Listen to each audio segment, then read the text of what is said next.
Well, we have Luana Rubin with us this season on Quilting Roots. Welcome. Thank you. And you've been with us in the past. Yes. But today we're going to talk about how, quilters are very generous. Quilters by nature are just givers. They are. It's incredible. It's not just about making the quilt, but it's giving the quilt, it's gifting the quilt, it's finding an organization that may need it, so there's an element of philanthropy in quilting. That's right. That's why I left the garment industry and came into this industry, because quilters have such big hearts. They certainly do. Mm-hmm. So tell us about your experience with philanthropy and donating and gifting and giving and that kind of thing.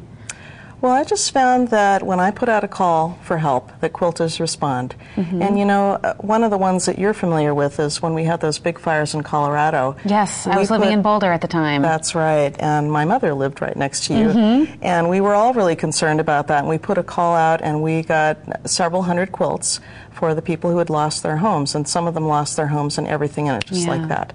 So there was one story in particular that I loved. There was a man who I gave a quilt to. He and his wife were at the relief center when I came in with all these quilts, and he was a firefighter, and his home was burnt down while he was saving other people's homes. And I let him have first pick, and they were just incredulous that quilters could be so generous to just give a quilt to a stranger they'd never met.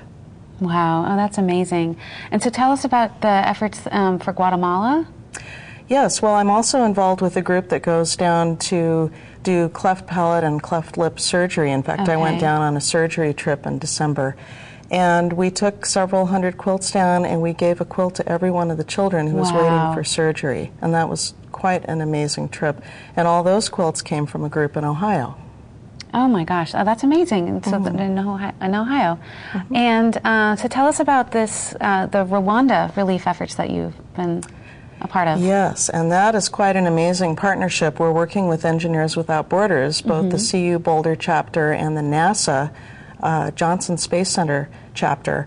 And so we have basically a bunch of rocket scientists, a bunch of quilters, and going to Rwanda to help to build an orphanage and also to build a school.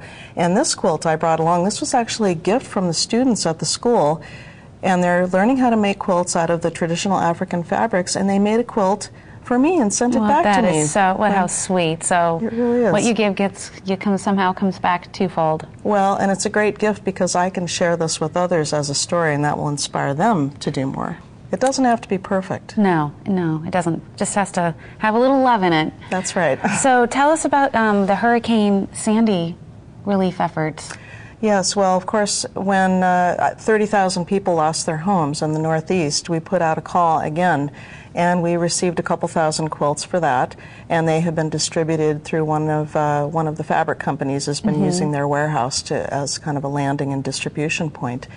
And I think that will continue for quite some time because, as with Katrina, and we did some work with Katrina, and after the Haiti earthquake, collecting and shipping quilts down there, there are still so many people who are going to be without homes and without possessions. I would imagine with the push of social media that it's actually much easier to get people to donate quilts, to just spread the word that these efforts exist. That is so true. I mean, I put out a call on Facebook and I get a phenomenal response. And often people will contact me and say, I want to do something. Do you have any ideas of how we can help? Right, okay.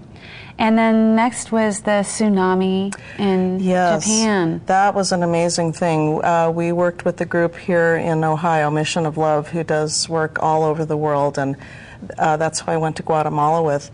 And they helped us to ship over 2,000 quilts to Japan. So in July of 2011, just a few months after the tsunami, we had a C-5 airplane take all these quilts over, and that's a huge amount of quilts. Right, and that takes up 2,000. Well, that's a lot of quilts to amass in just 2 months' time after and to process that, to receive the quilts, open up the boxes and everything.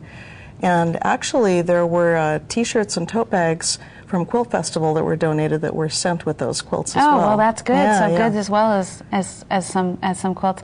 Well, tell me a little bit more about why you feel so passionate about this, about donating and that kind of thing. I mean, it seems it's not just one cause that you're supporting. It seems to be many causes.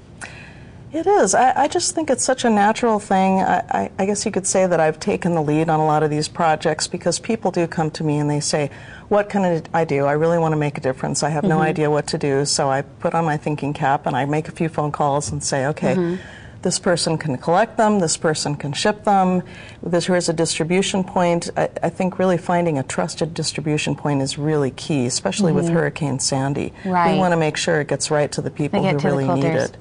And, you know, all this starts on such a grassroots level.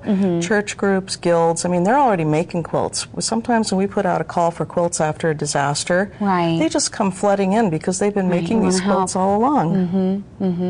Well, that brings me to my next about, you know, the tragedy that happened. So, for instance, you know, when something tragic happens, you know, quilters are always wanting to step up and alleviate the hurt and the pain and make people feel better. And do you have any recommendations for people who want to get involved into charitable quilting and donating? Well, you know, working with a group that has that as their focus is a great way to do it because they're already set up. A lot of times a local quilt shop will donate scraps to a group like that. For instance, we do that. I keep my scrap boxes, and when they fill up, I give them away to groups. So you can look in your stash and see if you have any fabrics that either you'd like to donate to a group like this or that you might want to put into a donated quilt that you make yourself. Well, do you have any final thoughts that you'd like to share with us? Yeah, I just wanted to point out this quilt. This was made by a group of children for the Sandy Hook elementary families. And there's a lot of heart that went into this. It's very sweet. Absolutely. Well, thank you so much for sharing all of this with us, Luana. And we will have more information on our website for charitable donations, and I will be right back.